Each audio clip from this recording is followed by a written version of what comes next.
시청자 여러분 안녕하십니까? 뉴스데일리 베스트 민앵커입니다. 성남도시개발공사 사장 직무대리를 지내며 대장동 개발 실무를 핸들링했다던 유동규가 어제 구속이 됐죠. 그동안 이 유동규와 관련해 언론이 관심을 가졌던 이유는 그가 대장동 의혹의 핵심 인물이었기도 하지만 이재명 지사와의 어떤 관계 때문이기도 했습니다. 유동규가 이재명의 측근이었다는 여러 정황들이 나왔지만 이재명은 끝까지 부인하고 있는 상황인데요.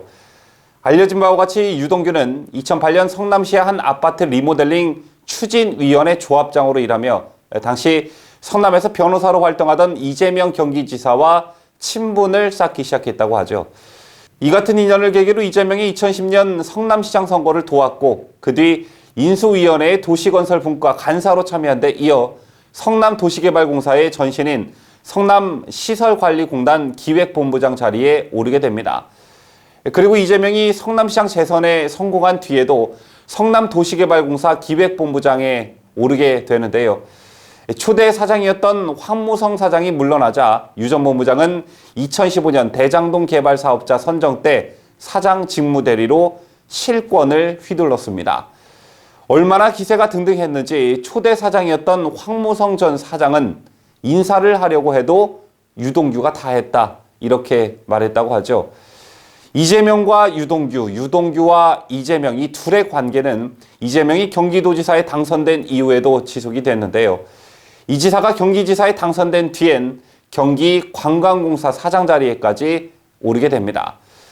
어쨌든 이번 대장동 사건이 유동규를 넘어 이재명이 관련이 돼 있다라는 관점에서 보면 답은 더 명쾌해집니다. 대장동 개발은 이재명이 성남시장 재직 시절 추진한 최대 역점 사업 중 하나였고 사업비 규모가 무려 1조 5천억 원에 달하는 거대한 사업이었습니다. 이런 사업의 민관 개발 계획을 수립하고 민간 사업자 선정, 주주 구성이나 어떤 수익금 배당 방식 설계 등에 직접 관여한 핵심 인물이 바로 유동규입니다.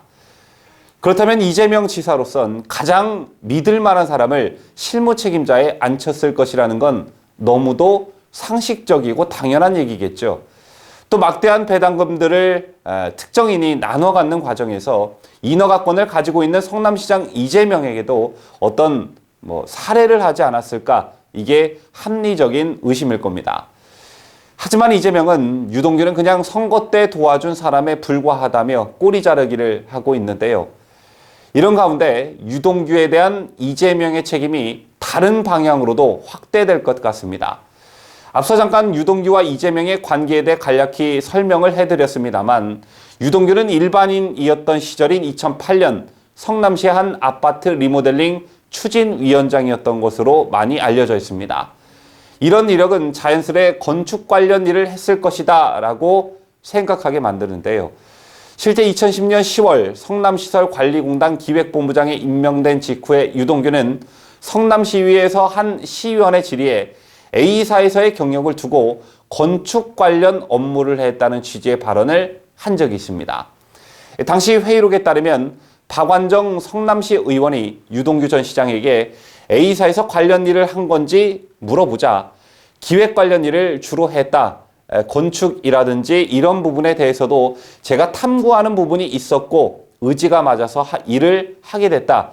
처음에 조금 걱정을 했지만 들어가서 잘 적응하고 일을 해냈다. 이렇게 답합니다.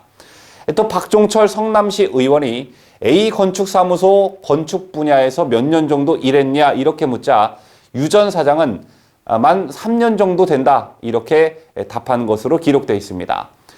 그런데 유동규가 서울의 한 설계사무소에서 운전기사로 일했다는 전언이 나왔습니다. 참 파면 팔수록 상식적으로 납득할 수 없는 일 투성인데요. CBS 노컷 뉴스에 따르면 유동규와 같은 서울의 설계사무소에 다녔던 직원은 이렇게 말을 하고 있습니다. 유 전 사장이 2개월 정도 잠깐 일하다 그만두었다.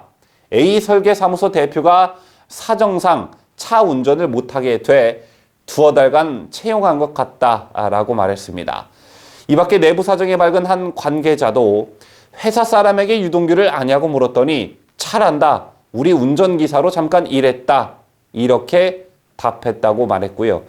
또 다른 관계자 역시 유 전 사장이 우리 회사 운전기사로 근무했는데 언젠가 찾아와 자신의 경력을 일반직으로 근무한 걸로 해달라고 했다는 걸 내부 인사로부터 들었다라고 말했습니다.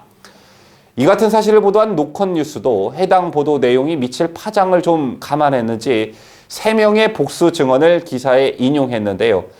보셨다시피 3명의 증언이 모두 일치합니다. 유동규는 운전기사로 일했다. 그리고 자신의 경력을 일반직으로 근무한 걸로 해달라고 했다. 이건데요. 이게 큰 문제가 될 소지가 다분합니다. 유동규의 경력에선 부동산 기획 및 개발과 관련해서 어떤 특정할 만한 이력은 리모델링 조합장 출신이라는 것에 다른 게 없습니다. 그렇다면 리모델링 조합장이라는 이력 하나로 이 사람을 성남시의 도시개발과 관련된 업무를 맡겼다는 건데요.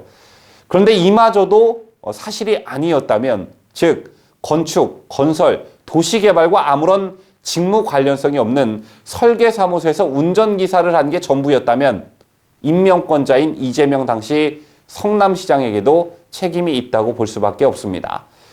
이렇게 자기 경력을 속여서 성남시에 들어온 사람에게 사업비 규모가 무려 1조 5천억 원에 달하는 거대한 사업을 맡겼다는 것 자체가 어떤 특수한 목적이 있었다고 볼 수밖에 없는 거겠죠. 당시부터 유동규의 전문성에 의구심을 가진 사람들이 있었다고 하는데요. 유 전 사장이 주재한 리모델링 추진위원회 회의에 참석했던 한 인물은 설계를 잘하는 사람들은 쓰는 용어도 다르고 회의할 때 전문적인 용어도 쓰는데 그분은 전반적으로 그렇지 않았다고 말했습니다. 이 같은 노컷뉴스의 보도가 사실이라면 이건 대장동 특혜 의혹과는 별개로 명백한 성남시의 시정농단입니다.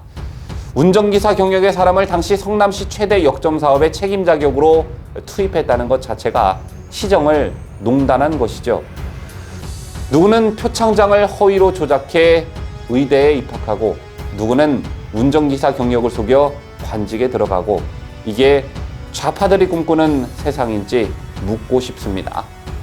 지금까지 저는 뉴스데일리 베스트 민앵커였습니다.